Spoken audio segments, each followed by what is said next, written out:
परम सत्कारयोग मेरे देशों विदेशों ਦੇ ਵਿੱਚ ਬੈਠੇ ਇਸ ਅੰਦੋਲਨ ਨਾਲ ਜੁੜੇ ਹੋਏ ਕਿਸਾਨ ਦੋਸਤੋ, ਤੁਹਾਨੂੰ ਪਤਾ ਹੋਵੇਗਾ ਸਾਡੇ ਖੇਤੀਬਾੜੀ ਮੰਤਰੀ ਨਰਿੰਦਰ ਤੋਮਰ ਜੀ ਨੇ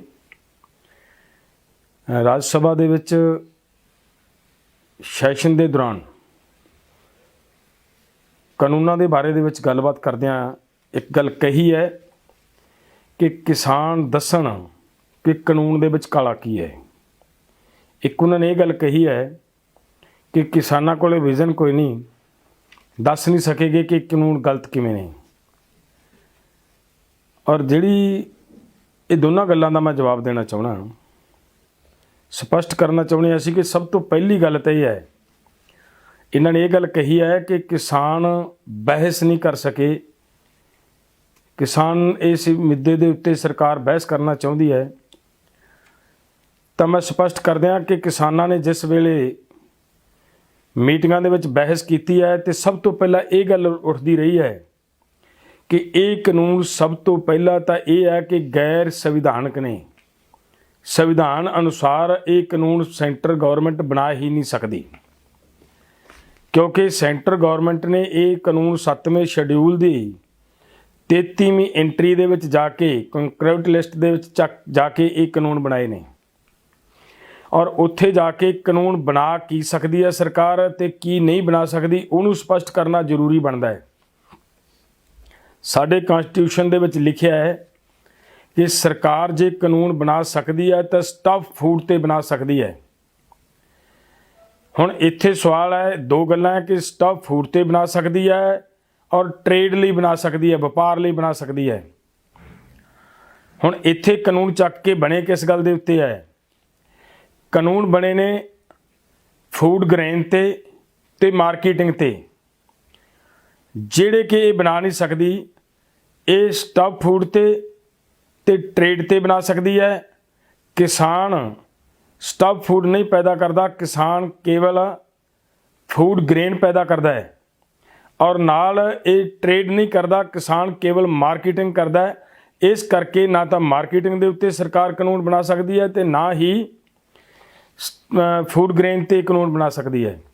ਔਰ ਇਹ ਜਦੋਂ ਬਾਰ-ਬਾਰ ਇਹ ਤਰਕ ਆਉਂਦੀ ਰਹੀ ਹੈ, ਇਹਦੇ ਤੇ ਬਹਿਸ ਕਰਦੇ ਸੀ ਜਦੋਂ, ਤੇ ਸਾਡੇ ਮਾਨਯੋਗ ਮੰਤਰੀ ਜੀ ਇੱਕ ਗੱਲ ਦੇ ਵਿੱਚ ਕਹਿ ਕੇ ਨਿਕਲ ਜਾਂਦੇ ਸੀ ਕਿ ਦੇਖੋ ਜੀ, ਜੇ ਤੁਹਾਨੂੰ ਲੱਗਦਾ ਹੈ ਵੀ ਇਹ ਕਾਨੂੰਨ ਸੰਵਿਧਾਨ ਦੇ ਅਨੁਸਾਰ ਗਲਤ ਨੇ ਤਾਂ ਤੁਸੀਂ ਸੁਪਰੀਮ ਕੋਰਟ ਚਲੇ ਜਾਓ, ਫਿਰ ਅੰਦੋਲਨ ਕਰਨ ਦਾ ਕੀ ਮਤਲਬ ਹੈ?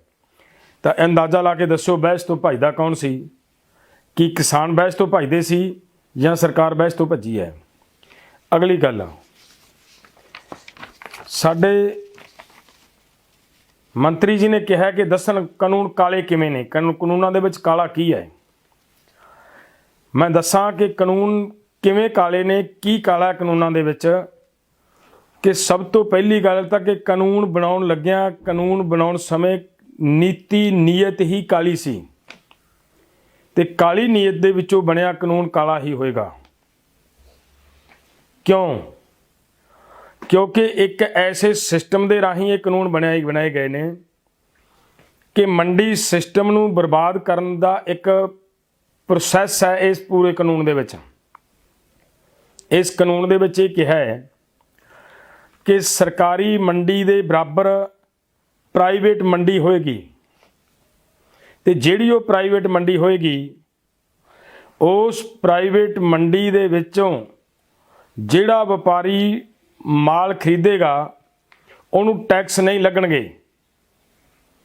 ਹੁਣ ਸਵਾਲ ਇੱਥੇ ਹੈ ਕਿ ਵੇਖਣ ਵਾਲੇ ਵਾਸਤੇ, ਆਮ ਬੰਦੇ ਵਾਸਤੇ ਇਹ ਹੁੰਦਾ ਵੀ ਕੀ ਫਰਕ ਪੈਂਦਾ ਹੈ।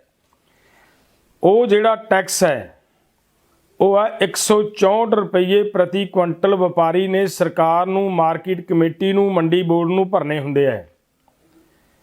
ਤੇ ਜਦੋਂ ਉਹ 164 ਰੁਪਏ ਮੰਡੀ ਬੋਰਡ ਨੂੰ ਟੈਕਸ ਭਰਨਾ ਹੈ, ਉਹਦੇ ਵਿੱਚੋਂ ਸਰਕਾਰ ਨੇ ਸਾਰੇ ਦਾ ਸਾਰਾ ਟੈਕਸ ਵਪਾਰੀ ਨੂੰ ਉਹਨੂੰ ਮੁਕਤ ਕਰਤਾ, ਮਾਫ ਕਰਤਾ। ਤਾਂ ਉਸੇ ਟੈਕਸ ਦੇ ਵਿੱਚੋਂ 164 ਦੇ ਵਿੱਚੋਂ ਕੇਵਲ 64 ਰੁਪਏ ਕਿਸਾਨ ਨੂੰ ਲਾਲਚ ਦੇ ਰੂਪ ਦੇ ਵਿੱਚ ਦੇ ਕੇ ਵਪਾਰੀ ਕਿਸਾਨ ਦੀ ਫਸਲ ਖਰੀਦੇਗਾ ਔਰ 64 ਰੁਪਏ ਦੇ ਲਾਲਚ ਨੂੰ ਕਿਸਾਨ ਆਪਣੀ ਫਸਲ ਪ੍ਰਾਈਵੇਟ ਮੰਡੀ ਦੇ ਵਿੱਚ ਜਾ ਕੇ ਪ੍ਰਾਈਵੇਟ ਬਾਹਰ ਖੜੇ ਵਪਾਰੀ ਨੂੰ ਵੇਚੇਗਾ। ਅਗਲੀ ਗੱਲ, ਜਦੋਂ ਲਗਾਤਾਰ ਕਿਸਾਨ ਦੀ ਫਸਲ ਮੰਡੀ ਤੋਂ ਬਾਹਰ ਵਿਕਦੀ ਰਹੀ ਤਾਂ ਥੋੜ੍ਹੇ ਸਮੇਂ ਦੇ ਵਿੱਚ ਮੰਡੀ ਇੱਕ ਖੰਡਰ ਬਣ ਕੇ ਰਹਿ ਜਾਏਗੀ। ਨਾ ਉਹਦੇ ਵਿੱਚ ਵਪਾਰੀ ਰਹੇਗਾ, ਨਾ ਉਹਦੇ ਵਿੱਚ ਆੜ੍ਹਤੀਆ ਰਹੇਗਾ, ਤੇ ਨਾ ਹੀ ਉਸ ਮੰਡੀ ਦੇ ਵਿੱਚ ਸਰਕਾਰੀ ਖਰੀਦ ਹੋਏਗੀ। ਔਰ ਉੱਥੇ ਕਿਸੇ ਮਜ਼ਦੂਰ ਦਾ ਕੰਮ ਕਰਨ ਦਾ ਕਿਸੇ ਦਾ ਕੋਈ ਮਤਲਬ ਨਹੀਂ। ਥੋੜ੍ਹੇ ਸਮੇਂ ਦੇ ਵਿੱਚ ਮੰਡੀ ਬਰਬਾਦ ਹੋ ਜਾਏਗੀ। ਔਰ ਇੱਕ ਤਾਂ ਇਹ ਕਾਲੀ ਨੀਅਤ ਹੈ ਇਸ ਕਾਨੂੰਨ ਦੇ ਪਿੱਛੇ। ਦੂਸਰੀ,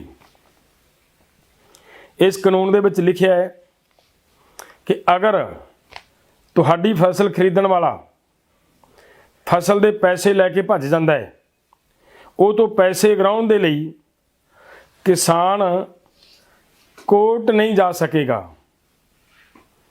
ਅੰਦਾਜ਼ਾ ਲਾਓ, ਕਿਸਾਨਾਂ ਦਾ ਕੋਰਟ ਜਾਣ ਦਾ ਰਸਤਾ ਬੰਦ ਕਰ ਦੇਣਾ, ਕੀ ਇਹਨੂੰ ਕਾਲਾ ਕਾਨੂੰਨ ਕਹਿ ਦੇਣਾ ਫਿਰ ਕੀ ਵਾਜਬ ਨਹੀਂ?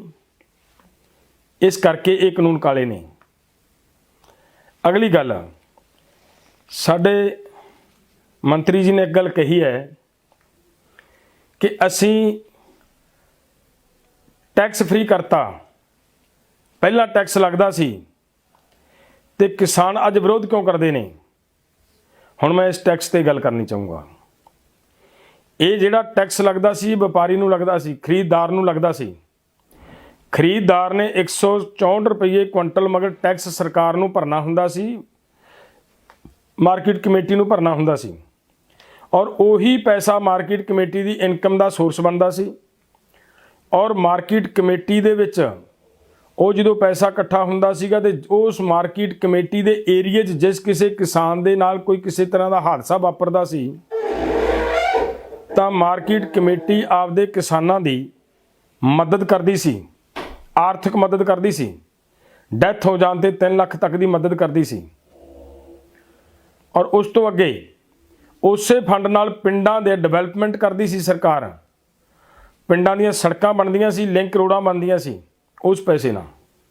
ਸੋ ਇਸ ਕਰਕੇ ਇਹ ਪੈਸਾ ਕਿਸਾਨਾਂ ਦਾ ਸੀ, ਜਿਹਨੂੰ ਤੁਹਾਡੀ ਸਰਕਾਰ ਨੇ ਇੱਕ ਵਪਾਰੀ ਦੀ ਜੇਬ 'ਚ ਪਾਤਾ ਔਰ ਮੰਡੀ ਨੂੰ ਬਰਬਾਦ ਕਰਨ ਦੇ ਲਈ।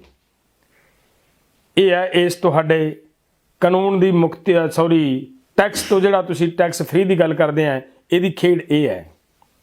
ਸੋ ਇਸ ਕਰਕੇ ਇਹਨੂੰ ਸਮਝਣ ਦੀ ਬਹੁਤ ਲੋੜ ਹੈ ਮੇਰੇ ਕਿਸਾਨ ਮਿੱਤਰੋ। ਦੂਸਰੀ ਜਿਹੜੀ ਗੱਲ ਹੈ ਕਿ ਮੰਤਰੀ ਜੀ ਨੇ ਕਿਹਾ ਹੈ ਕਿ ਕੰਟਰੈਕਟ ਫਾਰਮਿੰਗ ਦੀ ਗੱਲ ਕੀਤੀ ਹੈ ਬੜੇ ਜ਼ੋਰ ਨਾਲ, ਕਿ ਅਸੀਂ ਕਿਹਾ ਕਿ ਕਿਸਾਨ ਕੰਟਰੈਕਟ ਤੋੜ ਸਕਦਾ ਹੈ, ਲੇਕਿਨ ਜਿਹੜਾ ਕੰਟਰੈਕਟਰ ਹੈ, ਜਿਹੜਾ ਉਹਦਾ ਸਪਾਂਸਰਡ ਹੈ, ਉਹ ਕੰਟਰੈਕਟ ਨਹੀਂ ਤੋੜ ਸਕਦਾ।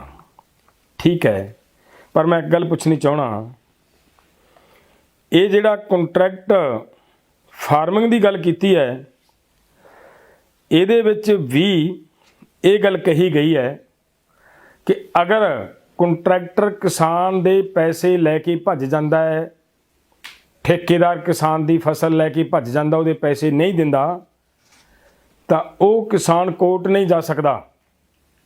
ਜਿਹਦੀ ਮਿਸਾਲ ਬਹੁਤ ਸਾਰੀਆਂ ਮੀਟਿੰਗਾਂ ਦੇ ਵਿੱਚ ਅਸੀਂ ਦੇ ਚੁੱਕੇ ਹਾਂ। ਮਾਨਯੋਗ ਨਰਿੰਦਰ ਤੋਮਰ ਜੀ ਦੀ ਸਟੇਟ ਪੈਂਦੀ ਹੈ ਮੱਧ ਪ੍ਰਦੇਸ਼। ਮੱਧ ਪ੍ਰਦੇਸ਼ ਦੀਆਂ ਮੀਟਿੰਗਾਂ ਦੇ ਦੌਰਾਨ ਅਸੀਂ 2-3 ਖਬਰਾਂ ਦਿਖਾਈਆਂ ਸੀਗੀਆਂ ਮੰਤਰੀ ਜੀ ਨੂੰ।